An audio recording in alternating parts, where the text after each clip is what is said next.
All right, let's do some best bets for tomorrow. Fiddle, what are you on for tomorrow's games? For tomorrow's games, I like the Celtics and Knicks under 211. And I think OKC destroys Denver. ATS, any number. Okay. Joe Dellera? I'm on Jayson Tatum over 42.5 PRA. And I've got a little bit of I think I'm gonna sprinkle a little bit of Mitchell Robinson over 3.5 free throws attempted. Okay, Fiddle, let's talk about the under in Celtics-Knicks. Okay, game 1 goes to overtime at 200 exactly, and they use overtime to get up to 213. So 213 was the total playing 53 minutes in game 1. You go to game 2, you should understand the defensive assignments a little bit better, and really it becomes more of matchup hunting. And both of these teams really prioritize the matchup hunting. Whenever they set up in the half court, they bring the right screen, they switch over, they get the right matchup, and then the second screen comes and they initiate the pick and roll action. And then it's just like there's 8 seconds left in the shot clock by the time they're getting their first look off. And it's just, you are asking for extreme efficiency to start to be able to hit the over in those cases. So the market has already moved under. I think the number is still playable here. I think it is in line with the way game 1 went and the way both of these teams actually want to play. So under is probably just a repeat bet for me throughout this series, because anything above 210, I'm going to think is playable towards the under. So I'm on Celtics over on the team total. I got to this tonight. The trend is, I talked about the trend for how good teams are when they shoot more than 43s and they shoot worse than 30%. What's interesting is in those games, the team that shot more than 43s and shot worse than 30%, they went over their team total in the following game in 19 of the 26. I still like the combined under because I think there's a good chance that the Celtics hold the Knicks well under theirs. So there's a chance for both of us to hit here. But again, teams that basically shoot as badly as the Celtics did in game 1, they bounce back in game 2, both ATS, and they've gone over on their team total in 19 of 26. So I'm on Celtics over 111.5 as a team total bet tomorrow. Joe, talk to me about Tatum.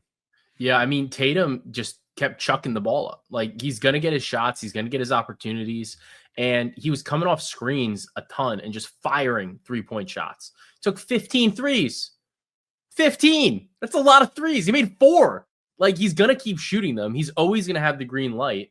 And besides, like, Tatum taking a ton of threes, the Celtics, we know, shot terribly from beyond the arc. So while I think that there's going to be a little bit of rebound aggression or regression from Tatum, because he was basically collected every single rebound chance that he had. So I think we're going to see a little bit of a drawback there. But he does get those ones where everybody kind of clears out and he just gets the easy rebound because that's what they want. But from a potential assist perspective, he had 17 potential assists and only had 6 conversions. So a couple more of those opportunities for his teammates, those shots go in. Those potential assists are going to be able to be converted into actual assists. So I like Tatum on over 42.5 PRA. He still hit it last game, despite the bad shooting, despite the lack of conversions on the assists. He had 45 PRA. He's now hit that in 4 straight playoff games. So I like the spot for Tatum.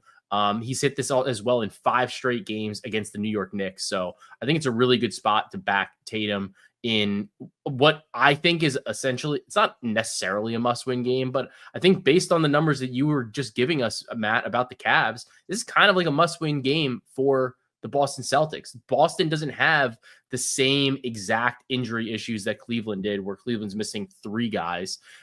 Maybe they miss Porzingis. That probably impacts it a little bit too, where it would help Tatum get a little bit more usage. But I think it's a great opportunity for Tatum at 42.5 PRA. Buddy Hield hits a 3. It's up to a 17-point lead. Warriors team. Got a question from Antonio. Thoughts on Tatum to lead the series in points at -110? So Brandon and I think Jim tailed it too, or was on it too, but we bet on Tatum to be the overall round 1 3-point leader. And that was plus 850 earlier today. Obviously, without Curry, that is going to kind of crater. But I think that would be the angle that I would want because Brunson just doesn't take as many threes. I don't love the idea of betting Tatum to lead the series in points just at that type of number because like you got Jalen Brunson who just is going to shoot the ball a million times. So it's basically a heads up with Brunson. And then obviously if anybody gets hurt or if there's any type of situation like that, you're going to be totally cooked. So I don't love it at -110. Andrew says, can someone co-sign my Tatum over 5.5, Shea over 6.5, Aaron Gordon over 2.5 this play? They complicated set of circumstances there. I mean, you want the over, I guess, if you're going to play those. I do. I think Shea assist I'm a little bit worried about because Denver was pretty okay with just leaving him in single coverage on switches. It's harder to generate assists out of switches, and they are going to feel like they can get away with that again. I'm on Aaron Gordon over tomorrow as well. I'm on him for over 2.5 and over 3.5. He had 9 potentials in game 1, and it was just random variance that got him under. He's going to be able to generate probably better looks. They're going to have to send so much stuff at Joker, and that's when Aaron really starts to be able to operate as a facilitator because he'll do split cuts and he'll do baseline action where he grabs it and then dishes it to the driver or to the cutter, all those types of actions. So I like the Gordon one. Tatum, Joe, since you're on the PRA, you gotta like the Tatum one too, right? Yeah, I mean, I definitely like his assists given what I just talked about in terms of the potentials that he had in game 1. So I think that Boston, it was funny because Mazzulla he was on a press conference today and they asked him, like, the opening question was basically, you missed a record-setting amount of threes. Like, how do you feel about that? Blah, blah, blah.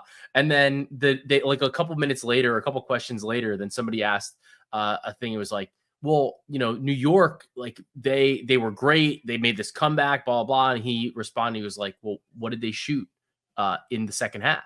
And they're like, well, over 50%. And he's like, isn't this like, and he just goes into this whole thing about the duality of this question and how it's just basically a make or miss league. And that's, I think Boston's going to be able to make a couple more in game 2.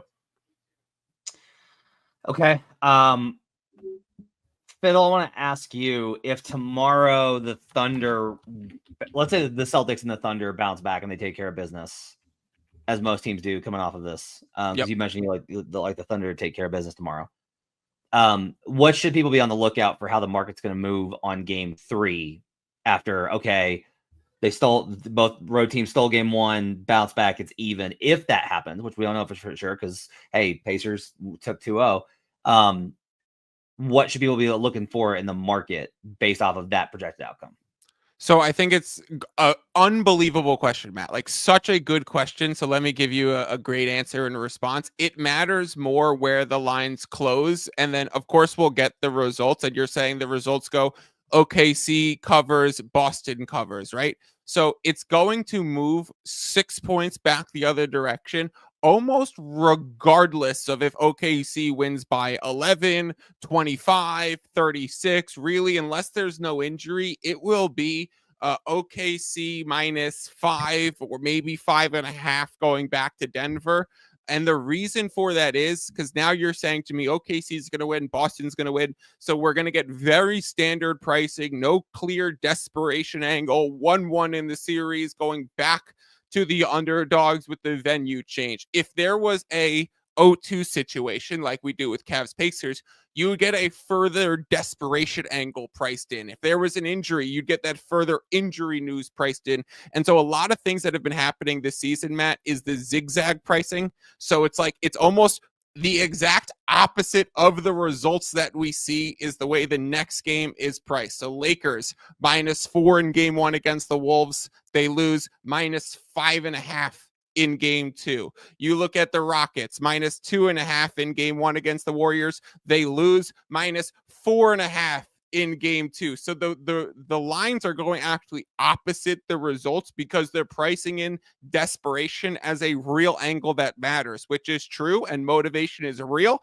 and tell everyone that at the Sloan conference who doesn't believe it. And so with a 1-1 series, you're just going to get that 6 points, that standard line movement, and you're assuming it's 1-1. There's not going to be a big desperation angle. So I would look and think it's OKC -5, Boston maybe -5 as well.